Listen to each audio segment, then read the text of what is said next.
Жаз дәстүрлі түрде блокбастерлер мен ерекше фильмдер маусымы болып есептеледі. Кинотеатрларда ең қымбат және шулы картиналар көрсетіледі. 2024 жылдың жазында да көптеген франшизалардың жалғасы, спин-оффы және мүлдем жаңа ленталардың премьерасы жарыққа шықты. Бірақ олардың ішінен ерекше және көңілге қонымды фильмді іздеп және көріп отыру мүмкін емес. Сондықтан осы жаздың топ 10 ең қызық және ерекше фильмдерінің тізімімен таныстырып, қысқаша талдау жасайтын боламын. Сәлем достар, шайларыңызды құйып, тыққан-пыққан тәттілеріңізді дайындап жайғасыңыздар. Бұл Нурс Movies.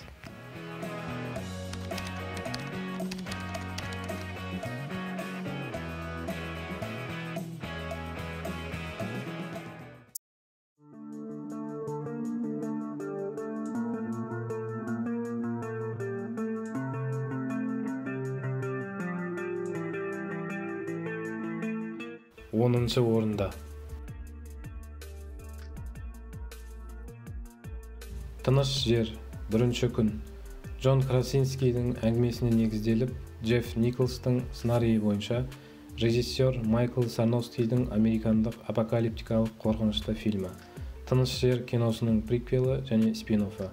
Оқиға жер бетінде мүлдем соқыр, бірақ есту қабілеті өте жоғары жұмбақ бөтен құбыжықтар пайда болғаннан кейінгі бірінші күні өрбейді. Соның арқасында олар өз құрбандарын жылдам естіп өлтіреді. Сэм Нью-Йорк қаласының маңындағы хоспистің терминалды пациенті басқа науқастармен бірге Манхэттенге қуыршақ театрына барады. Бұл спектакль аяқталғаннан кейін нағыз қойылым басталады. Ол ештеңе көрмейтін, бірақ бәрін еститін өзге ғаламшарлық құбыжықтар өздерінің бар өнерін көрсетіп қаланың тұрғындарын таң қалдырады. Бұны көріп шошыған халық құбыжықтардың сұлулығына тамсанып, жан-жаққа қаша бастайды. Сэм басқалар сияқты жүгіргенше осы жерде қалып, әрі қарай құбыжықтардың биін тамашалайын дейді. Бір уақытта қарны ашып кетіп, пицца жеуге туған ауылы Гарлемге баруға бел байлайды. Ол жерге артына қалмайтын мысығы Фродо және англиялық заңгер студентпен барады. Әрі қарай оларды шытырман оқиғаға толы жол күтеді. Бұл сериясы алдыңғы бөлімдеріне қарағанда деңгейі төмен екенін байқадық. Сюжет қызық, динамикалы, ортасына таман зергесін. Бірақ керемет спецэффекттерінің арқасында құбыжықтарды анықтап көре аласың. Ал басым көпшілігіне тек мысық Фродоның рөлі ұнаған екен.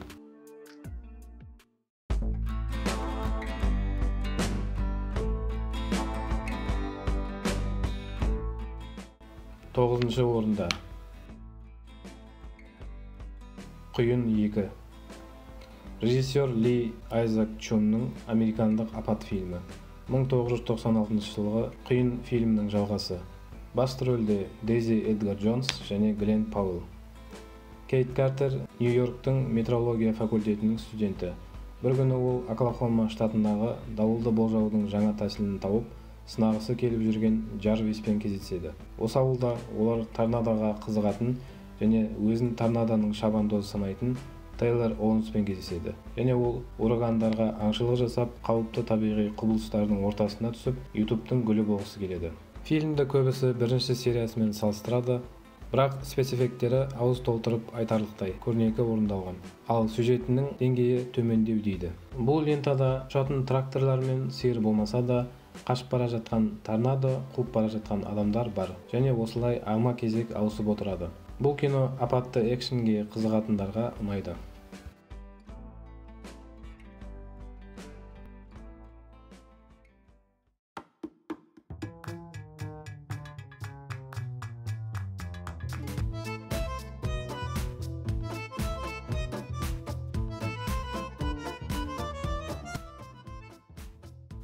Сегізінші орында.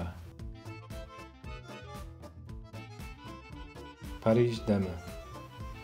Hallmark кинокомпаниясының 2024 жылғы жазғы жаңалығы Париж дәмі фильмі. Австралиялық жазушы Виктория Браунлидің үштік саяхат романының негізінде түсірілген. Режиссері осындай мелодрамалардың шебері Клэр Нидерпрю. Сценарий авторы Джой Боткин. Бұл фильмнің басты кейіпкері 35 жастағы Элла. Фастфуд желісінің рецепт әзірлеушісі болып жұмыс жасайды. Ол дәмді тамақты жақсы көреді және ерекше тағамдарды ойлап табады.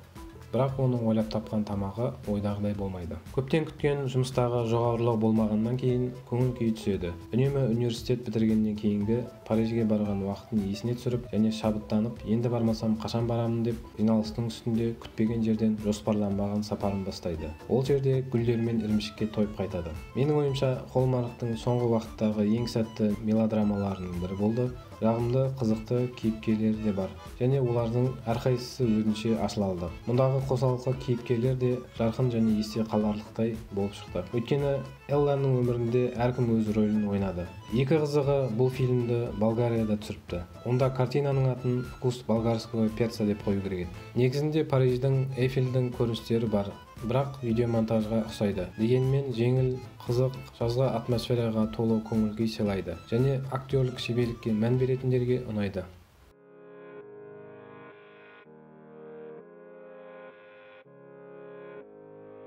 Жетінші орында Маусым қоңызы. Лентаның басты кейіпкері Джунипер. Киноның басы Джунипердің 8 жас туған күніне ата-анасы қоңыз мүсіні бар қобдиша сыйлайды және қоңызды еркелетеді. Келесі сахнада ол 40 жасқа келіп қалған, бірақ арманы жазушы бола тұра әлі баспада редактор болып жұмыс істейді. Және ол өзін өмір сүру үшін ақша табудың орнына ақша табу үшін өмір сүргендей сезінеді. Ата-анасы туған күніне қарсаңында тағы да осы қорапты алып келеді. Бұл оның балалық шақтағы армандары мен үміттерін еске түсіреді. Өкінішке орай ешқандай арманы орындалмайды. Бірақ оның өміріне 8 жастағы Джунипер кіріп келіп бұйрық береді. Осылайша оның өмірі күрт өзгереді. Фильм түрлі түсті және әсерлі түсірілген, ал актерлік ойын өте жоғары. Бұл лирикалық картинада басты кейіпкердің шығармашылық және жеке өмірі күлкілі және әділ оспақпен көрсетілген. Маған бұл кино Брюс Уиллистің 2000 жылғы шыққан «Малыш» деген киносын еске салды. Өйткені ол кинода да қатты жаңғақ 40 жасқа келеді және өзінің бала кезімен кездеседі. Әрине, фильм қарапайым, болжамды, бірақ өте мейірімді және күлкілі.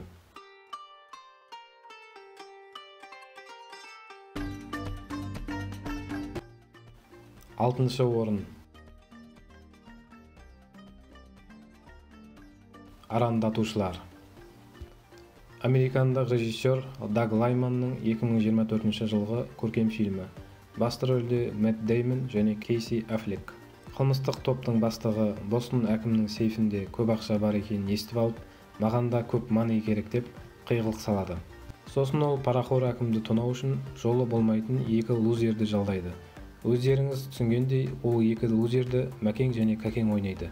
Бірақ әдеттегідей бәрі басынан бастап жоспарға сай келмейді. Яғни ақша сейфте жоқ болып шығады.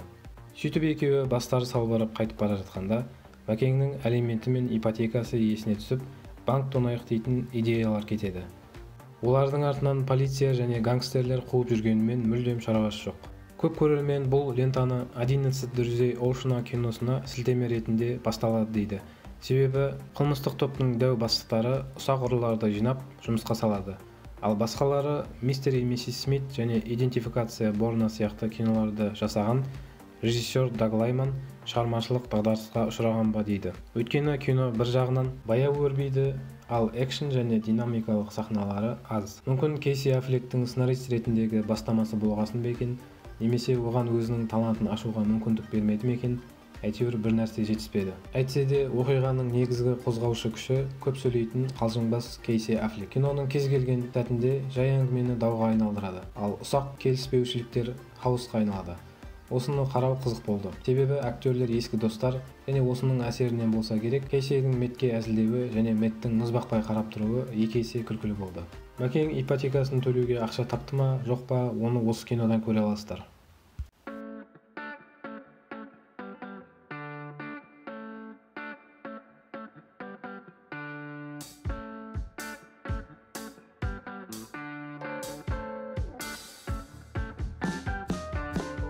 Бесінші орында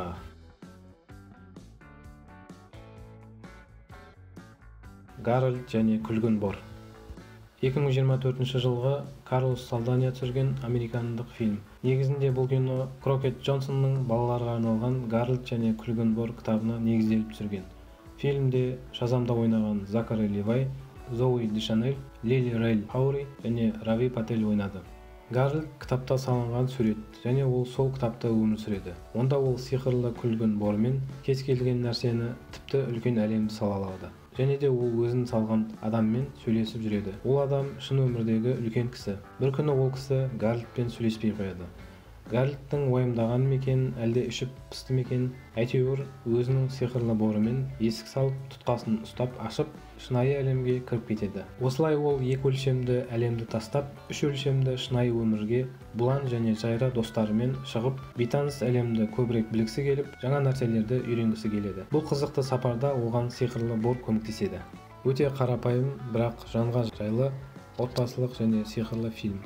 Маған авторлардың күлкілі оқиғаны қарапайым стильде көрсеткені ұнады. Тіпті соңындағы тұжырымдамада тілектерінің орындалатынын, өзіңе деген сенімділік керектігін, жақсылық пен зұлымдықты жеңу туралы атап өтті. Экранда не болып жатқанын көру қызық, себебі авторлар әртүрлі қиындықтар мен қызықты сәттерді ойлап тапты. Сондықтан көрермендерге шынымен қызық болды. Ал күлгін бордың салған суреттері мүлдем ерекше. Күлгін түсті авторлар дәл тауыпты. Бір оқпен екі қоянды атып алды деген осы шығар. Бір жағынан балаларға да ұнайды, екінші жағынан қазіргі технология мен компьютерлік графикамен салу әлдеқайда арзан. Бәзбіреулер бұл киноны 20 жылға кешіп қалған десе, басқалары 2000 жылғы кинолардың атмосферасын сезінесің дейді. Ал Реке өзім сол дәурендегі алаңсыз ерекше көңіл күйді сезіндім. Өзінің $40 миллион бюджетін $27 миллион жинап ақтай алмаса да, фильм жарқын, сиқырлы және көңілді болып шықты. Бұл балаларға арналған нағыз ертегі, яғни жақсылық зұлымдықты жеңеді және соңында бәрі бақытты.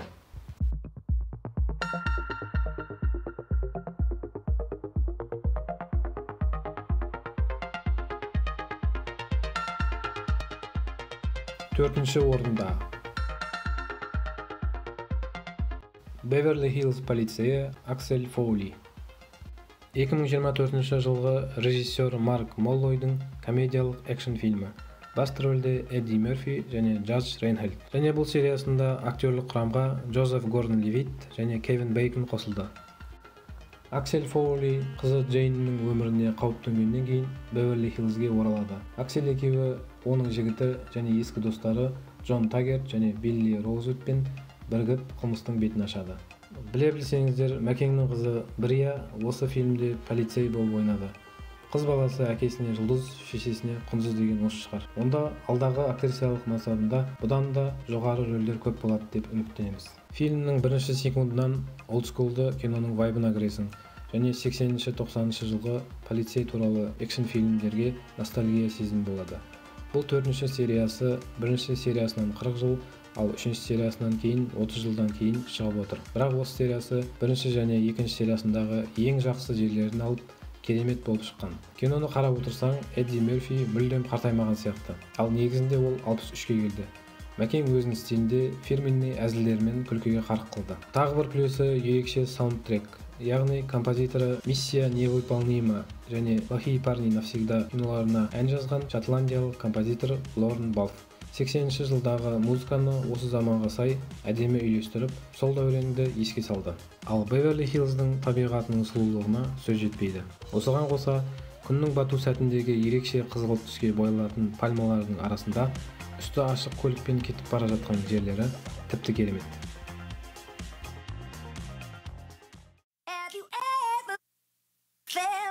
Are you listening? Damn. Үшінші орында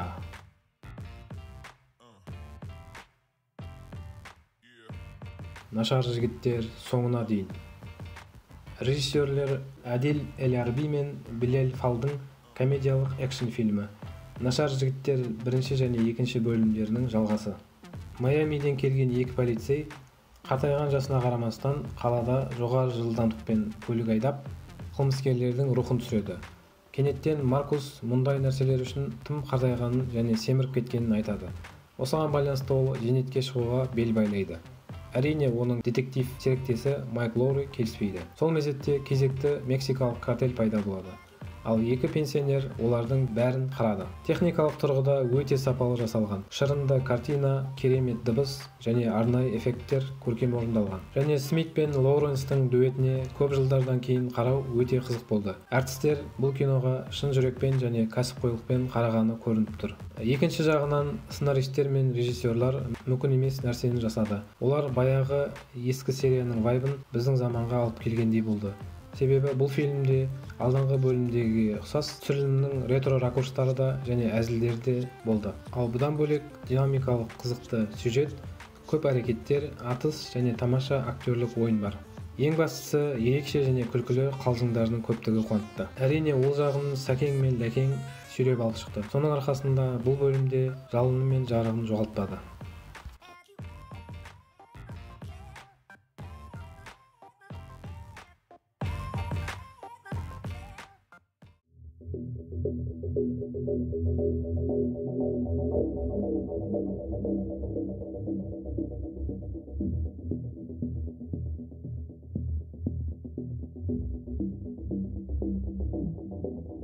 Екінші орында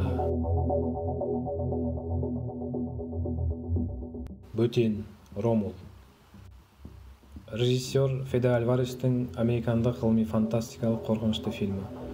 Бұл фильм Бөтен және Бөтендер фильмдерінің ортасындағы жағдайды көрсетеді. Киноны 1979 жылғы Бөтен фильмін түсірген Редли және Тони Скоттардың компаниясы Godfrey Productions және барлық Бөтендерді түсіруге атсалысқан Brandywine Productions түсірген.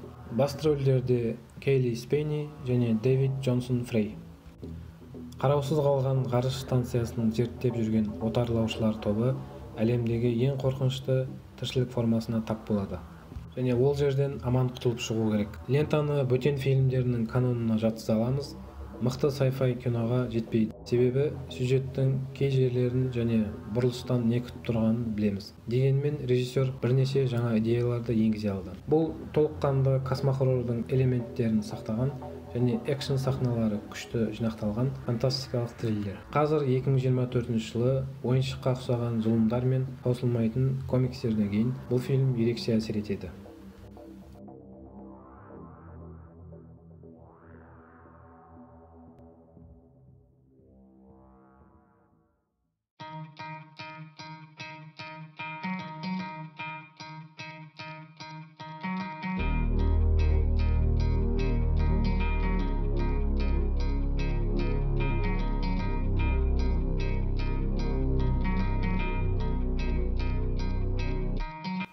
Бірінші орын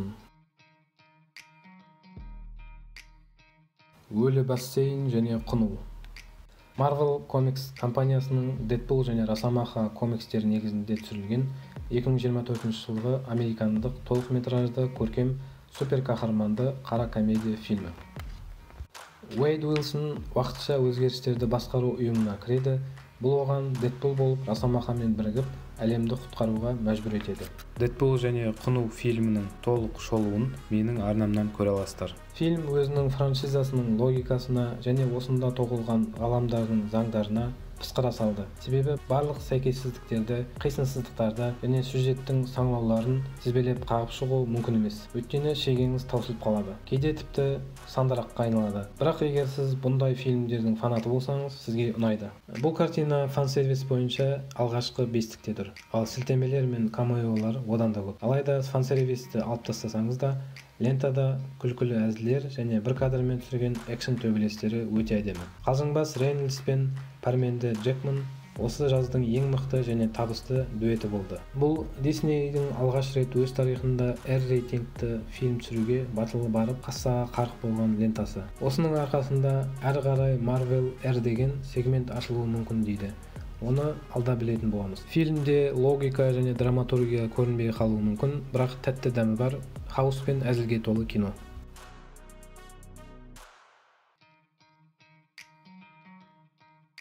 Байқасаңыздар, соңғы кинолардың басым бөлігі сиквелдер және триквелдер болды. Себебі киноиндустрия қазір қиын дағдарыста тұр. Бірақ осыған қарамастан олар әртүрлі көрермендердің талғамдарын талдап, жалпы киноиндустрияны пайымдап, сапаны көтеруге тырысып жатыр. Сондықтан әркім өзіне ұнайтын және қызығатын киносын таба алады.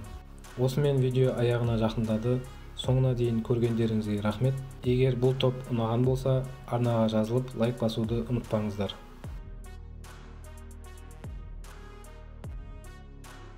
Осы жерден бірден арнаға жазылып кетсеңіз болады. Және пікір қалдырыңыз. Сен лайк бас деп айтпайсың ба? Иә, лайк басыңыздар. Лайк бас, пікір қалдырыңыздар. Бітті. Рахмет.